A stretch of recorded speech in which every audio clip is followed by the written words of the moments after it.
Good morning, I'm Nivareti Manu, and this is your morning news fix for Wednesday, 26th of August. In this update, singer-songwriter-actress Dolly Parton has died. Her family have announced her death on Instagram. In September last year, Parton announced she would have to pull out of a 6-show residency at Las Vegas Caesars Palace.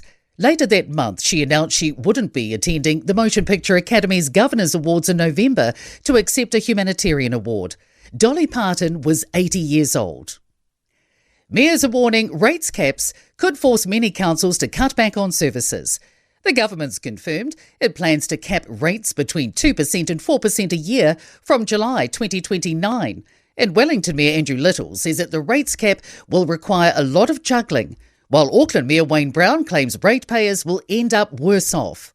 Gisborne Mayor and Local Government New Zealand President Rahit Stoltz says the change will cap a council's income, but won't affect the costs it faces. What will happen in communities is that they will have to have really hard discussions about what can be funded, what infrastructure and functions that community value.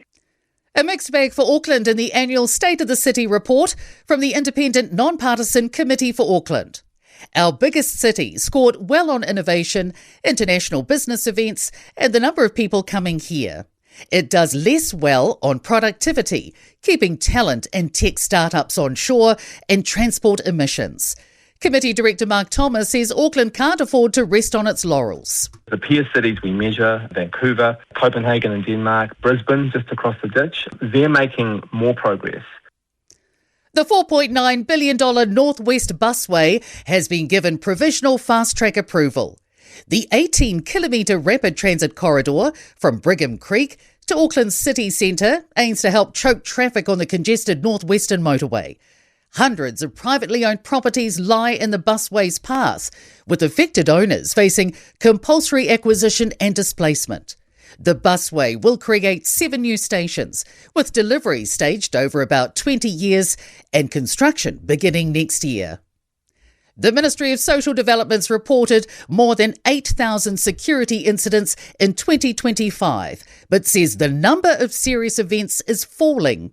Information released under the Official Information Act to Newstalk ZB shows they've fallen 3% from 2024.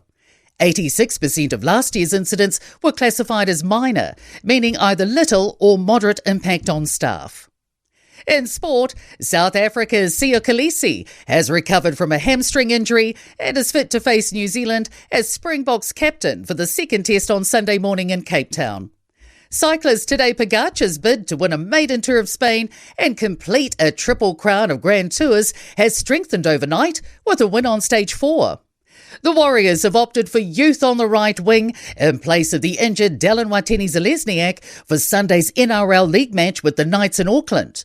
20-year-old Luke Laulali'i will make his first grade debut.